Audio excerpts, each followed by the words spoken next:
नमस्कार। आकाशवाणी जयपुर अजमेर से प्रस्तुत हैं प्रादेशिक समाचार।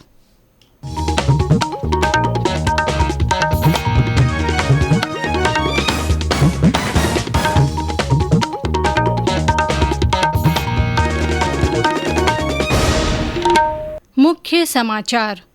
प्रधानमंत्री नरेंद्र मोदी ने नई दिल्ली में प्रधानमंत्री संग्रहालय के उद्घाटन अवसर पर कहा, भारत लोकतंत्र की जननी।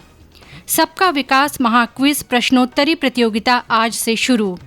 संविधान निर्माता डॉक्टर भीमराव अंबेडकर की जयंती पर समूचा राष्ट्र उन्हें याद कर रहा है। महावीर जयंती और बैसाखी के अवसर पर उल्लास के साथ हो रहे हैं विभिन्न कार्यक्रम। और पश्चिमी विक्षोभ के असर से प्रदेश में कुछ स्थानों पर हल्की बारिश, कल कई जिलों में लू का अलर्ट।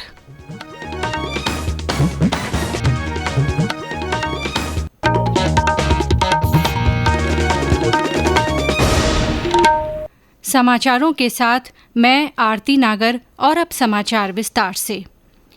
प्रधानमंत्री नरेंद्र मोदी ने कहा है कि भारत लोकतंत्र की जननी है और भारतीय लोकतंत्र की सबसे बड़ी विशेषता ये है कि समय के साथ इसमें लगातार बदलाव आते रहे हैं। श्री मोदी आज नई दिल्ली के तीन मूर्ति एस्टेट में प्रधानमंत्री संग्रहालय के उद्घाटन अवसर पर बोल रहे थे। उन्होंने कहा कि देश का लोकतंत्र हमें नवाचार और नए विचारों को आत्मसात करने के लिए प्रेरित करता है।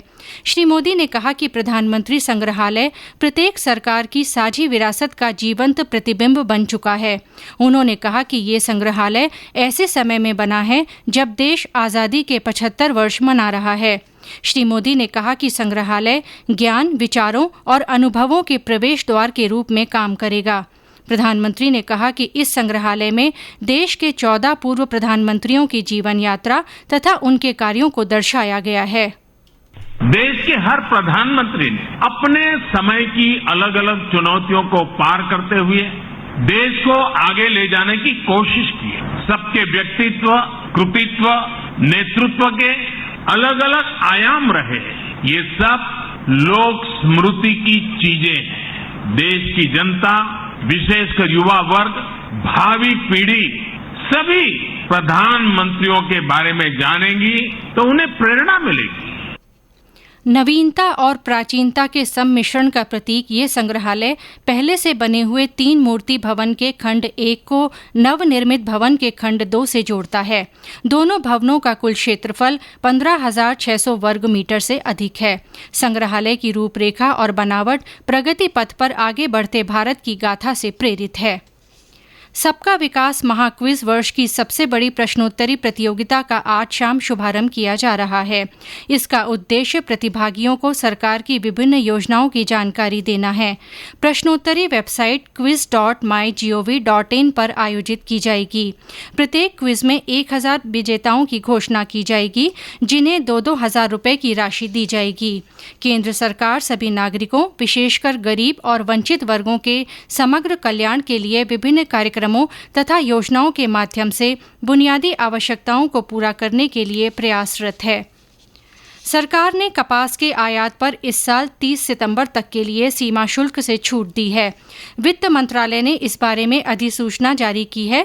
इस छूट से धागा, कपड़ा, वस्त्र और अन्य संबंधित उत्पादों पर लाभ होगा और उपभोक्ताओं को राहत मिलेगी।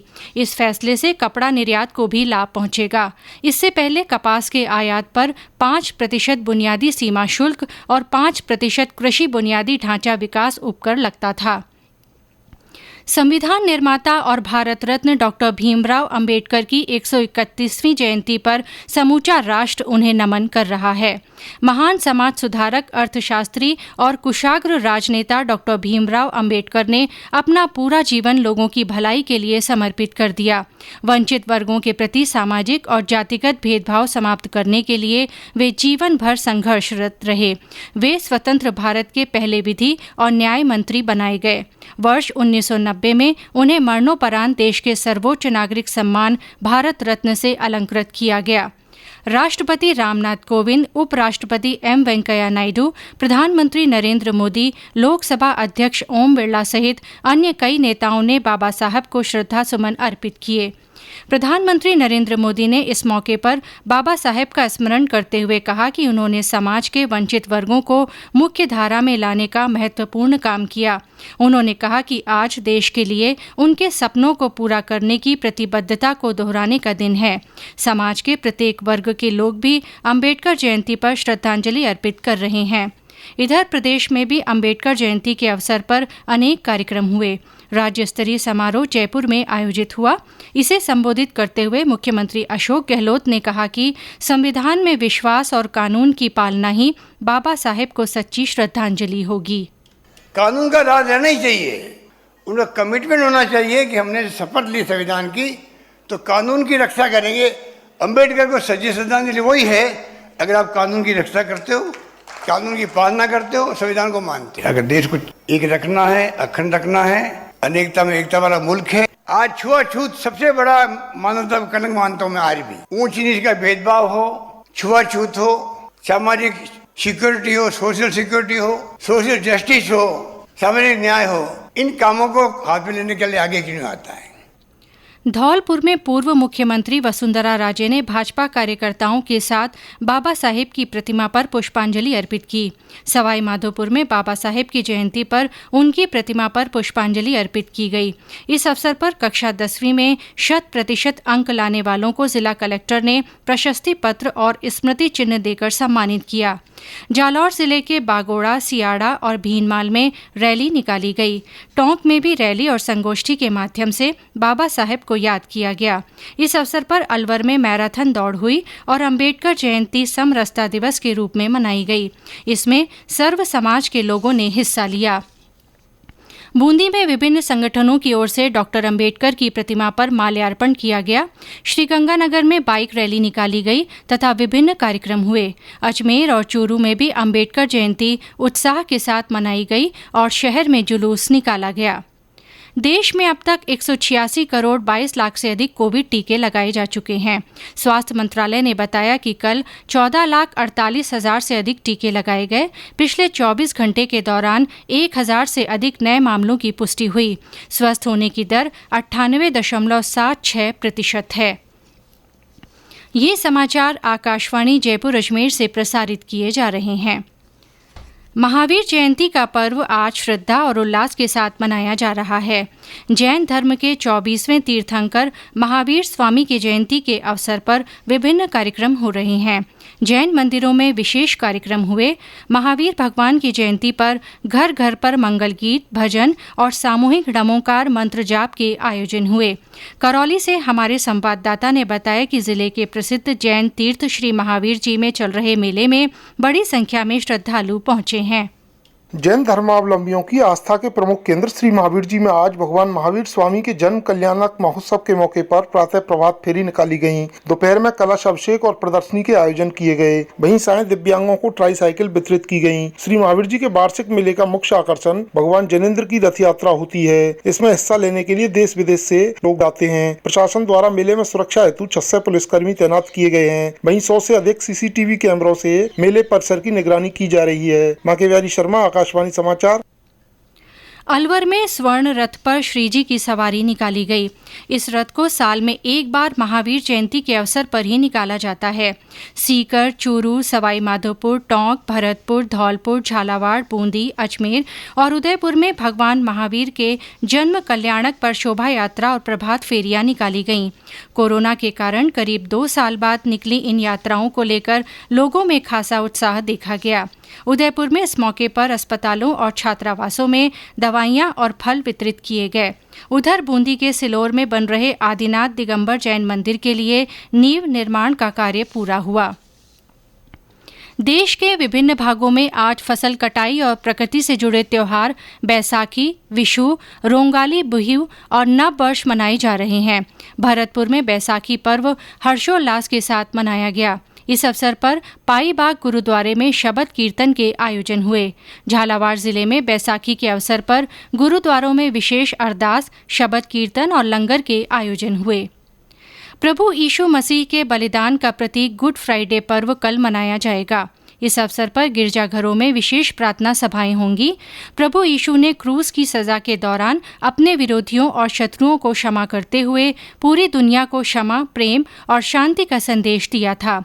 इसी क्रम में प्रभु यीशु मसीह की मृत्यु के बाद तीसरे दिन पुनः जीवित होने की याद में ईस्टर पर्व 17 अप्रैल को मनाया जाएगा। करौली में प्रशासन ने कर्फ्यू की अवधि 17 अप्रैल तक बढ़ा दी है। इस दौरान सुबह 6 से शाम 6 बजे तक कर्फ्यू में ढील रहेगी। हमारे संवाददाता ने बताया कि आज भी कर्फ्यू में छूट के दौरान बाजारों में रौनक रही और शहर में स्थिति शांतिपूर्ण है। और अब मौसम। पश्चिमी विक्षोभ के असर से प्रदेश में कई स्थानों पर अधिकतम तापमान में कमी आई है। आज भी कई स्थानों पर हल्की बारिश और बूंदाबांदी हुई। सीकर और राजधानी जयपुर सहित कई स्थानों पर बादल छाए रहे। टोंक, बूंदी और अलवर में तेज गर्मी के बाद दोपहर में मौसम बदला और ठंडी हवाएं चली। अलवर के मालाखेड़ा में दिन में रिमझिम बारिश का दौर जारी रहा। करौली, धौलपुर, भरतपुर और चूरू में दोपहर बाद धूल भरी आंधी चली। बीकानेर में कल हुई ओलावृष्टि के बाद आज दिन भर बादलों की आवाजाही रही। इससे मौसम सुहाना बना हुआ है। हमारे संवाददाता ने बताया कि तापमान में गिरावट से लोगों को गर्मी से राहत मिली है। आज सुबह ठंडी हवा के चलने और दोपहर बाद पुनः बादलों की आवाजाही तथा आसमान में हल्की गर्द छाए रहने से मौसम सुहावना बना हुआ है। ग्रामीण इलाकों में बूंदाबांदी होने के आसार भी नजर आ रहे हैं। मौसम विभाग के अनुसार आने वाले दिनों में तापमान एक बार फिर से अपना रौद्र रूप दिखा सकता है। उसके चलते जिला प्रशासन और स्वास्थ्य विभाग ने आम जन को लू और ताप घात से बचाए रखने के सभी उपाय सुनिश्चित कर रखे हैं। मोहम्मद रफीक पठान, आकाशवाणी समाचार, बीकानेर। मौसम विभाग के अनुसार प्रदेश में 2 दिन से पश्चिमी विक्षोभ का असर आज खत्म हो जाएगा। इसके बाद एक बार फिर मौसम में बदलाव के आसार हैं। कल टोंक, झुंझुनू, बांसवाड़ा, डूंगरपुर, बाड़मेर, जैसलमेर, बीकानेर और श्रीगंगानगर जिलों में कहीं कहीं लू चलने की संभावना है। भारत मौसम विज्ञान विभाग ने इस वर्ष दक्षिण पश्चिम मानसून ऋतु वर्षा के लिए पूर्वानुमान जारी कर दिए हैं। इसके अनुसार जून से सितंबर तक सामान्य बारिश होने की संभावना है। झालावाड़ जिले में असनावर के पास राष्ट्रीय राजमार्ग 52 पर आज एक सड़क हादसे के बाद मोटरसाइकिल में आग लगने से 2 लोगों की घटनास्थल पर ही मौत हो गई। उधर उदयपुर में एक पिकअप के बेकाबू होकर खाई में गिरने से हुए हादसे में मरने वालों की संख्या बढ़कर 7 हो गई है। वहीं 11 अन्य घायलों का इलाज किया जा रहा है। हादसा कल रात जिले के नाई थाना क्षेत्र में नंदेश्वर महादेव मंदिर के पास हुआ। पिकअप में सवार एक ही परिवार के लोग खरपीणा गांव के रहने वाले थे, जो पास के एक गांव में सामाजिक कार्यक्रम में भाग लेकर लौट रहे थे। प्रधानमंत्री नरेंद्र मोदी ने इस महीने की 24 तारीख को आकाशवाणी के मन की बात कार्यक्रम के लिए लोगों से विचार और सुझाव आमंत्रित किए हैं। लोग MyGov और नमो ऐप पर सुझाव भेज सकते हैं या 1800-117800 पर अपने विचार रिकॉर्ड करवा सकते हैं। फोन लाइनें 22 अप्रैल तक खुली रहेंगी। 1922 नंबर पर मिस्ड कॉल से मिलने वाले लिंक पर SMS के जरिए भी सीधे प्रधानमंत्री तक सुझाव भेजे जा सकते हैं। ऑनलाइन व्यापार पोर्टल राष्ट्रीय कृषि बाजार ई-नाम को आज 6 वर्ष पूरे हो गए हैं। ई-नाम कृषि वस्तुओं के ऑनलाइन व्यापार की सुविधा के लिए विभिन्न राज्यों और केंद्र शासित प्रदेशों की मंडियों और बाजारों को जोड़ने का मंच उपलब्ध कराता है। प्रधानमंत्री नरेंद्र मोदी ने वर्ष 2016 में आज ही के दिन ई-नाम की शुरुआत की थी। किसान इस पोर्टल पर बिना किसी शुल्क के खुद को पंजीकृत कर अपने उत्पादों को बेच सकते हैं। और अंत में मुख्य समाचार एक बार फिर। प्रधानमंत्री नरेंद्र मोदी ने नई दिल्ली में प्रधानमंत्री संग्रहालय के उद्घाटन अवसर पर कहा कि भारत लोकतंत्र की जननी है। सबका विकास महाक्विज प्रश्नोत्तरी प्रतियोगिता आज से शुरू हो रही है। संविधान निर्माता डॉक्टर भीमराव अंबेडकर की जयंती पर समूचा राष्ट्र उन्हें याद कर रहा है। महावीर जयंती और बैसाखी के अवसर पर उल्लास के साथ विभिन्न कार्यक्रम हो रहे हैं। और पश्चिमी विक्षोभ के असर से प्रदेश में कुछ स्थानों पर हल्की बारिश हुई। कई जिलों में कल लू का अलर्ट जारी किया गया है। इसी के साथ प्रादेशिक समाचार बुलेटिन समाप्त हुआ। नमस्कार।